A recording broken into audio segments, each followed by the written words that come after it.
Guys Chintu একদিন ছাদের উপরে খেলা করতেছিল। হঠাৎ করে চিন্টু পা পিছলে ছাদ থেকে পড়ে গিয়ে মারা যায়। এরপর গ্রামবাসী চিন্টুকে সেখানে কবর দেয়। গাইস চিন্টুর এই মৃত্যুটা চিন্টুর মা কিছুতেই মেনে নিতে পারছিল না।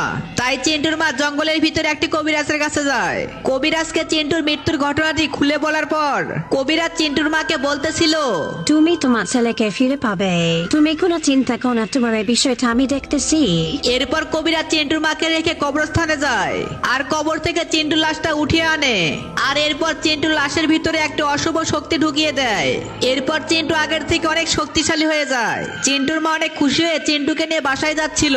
চিন্টুকে দেখে চিন্টুর বাবা অবাক হয়ে যায়। আরে আমাদের ছেলেটা তো মারা গেছে, তুমি আবার একে কই পেলে? এক্ষুনি একে কবরে রেখে আসো।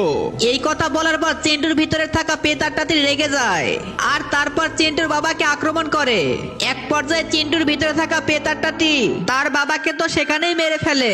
এইটা দেখে চিন্টুর মা সেখান থেকে ভয়ে পালিয়ে যায়। কিন্তু আজব বিষয়, আত্মাটি চিন্টুর মাকে মা বলতেছিল। বাসায় যাওয়ার সময় আবার আত্মাটি তার সামনে চলে আসে। প্রেত আত্মার দিকে বালু ছুড়ে দিয়ে সেখান থেকে পালিয়ে যায়। চিন্টুর মায়ের এমন ব্যবহার দেখে আত্মাটি সেখান থেকে চলে যায়। এরপর চিন্টুর মা একটি পণ্ডিত বাবার কাছে যায়। পণ্ডিত বাবার কাছে চিন্টুর বিষয়ে সবকিছু খুলে বলে। কথাগুলো শুনে তো পণ্ডিত অনেক অবাক হয়ে যায়। এরপর চিন্টুর মাকে পণ্ডিত বলতেছিল, আরে তুমি এটা কি করেছো?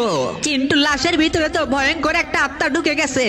এইদিকে চিন্টুর ভিতরে থাকা পেতারটাটি গ্রামের সহজ সরল মানুষগুলোকে মেরে ফেলতেছে। কারণ চিন্টুর ভিতরে থাকা পেতারটাটি সাধারণ মানুষগুলোর থেকে অনেক বেশি শক্তিশালী। গাইস আত্মাটি মানুষগুলোকে মেরে সেখান থেকে চলে যায়। এইদিকে গ্রামের পণ্ডিতটি ধ্যানে মগ্ন হয়ে আছে।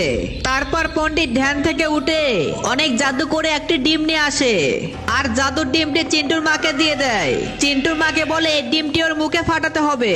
চিন্টুর ভিতরে থাকা আত্মাটি তার মায়ের দিকে যাচ্ছিল। সামনে গ্রামের পণ্ডিত বাবাকে দেখে আত্মাটি অনেক বড় হয়ে যায়। দানবের মতো আকৃতি নিয়ে তার মাকে হাতে তুলে নেয়।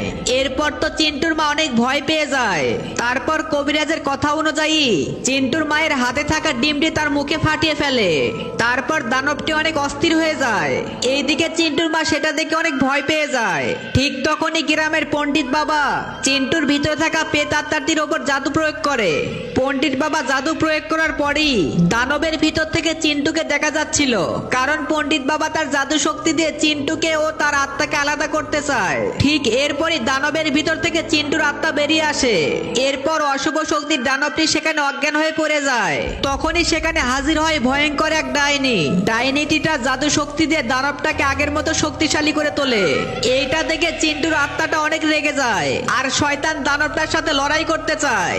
এরপরই লড়াই শুরু হয়ে যায় অশুভ শক্তি দানবের আর শুভ শক্তি চিন্টুর ভিতরে থাকা আত্মার। দুইজন লড়াই করতে করতে চিন্টুর ভিতরে থাকা শুভ শক্তিটি শয়তান দানবটিকে একদম ধ্বংস করে ফেলে দেয়। গাইস আমরা তো ভালোভাবে জানি যে কোনো লড়াইতে শুভ শক্তিরই জয় হয়। তাই নেক্সট পার্টে এমন কিছু ঘটলো সেইটি দেখার জন্য চ্যানেলটি সাবস্ক্রাইব করো আর কমেন্টে পার্ট 2 লিখো।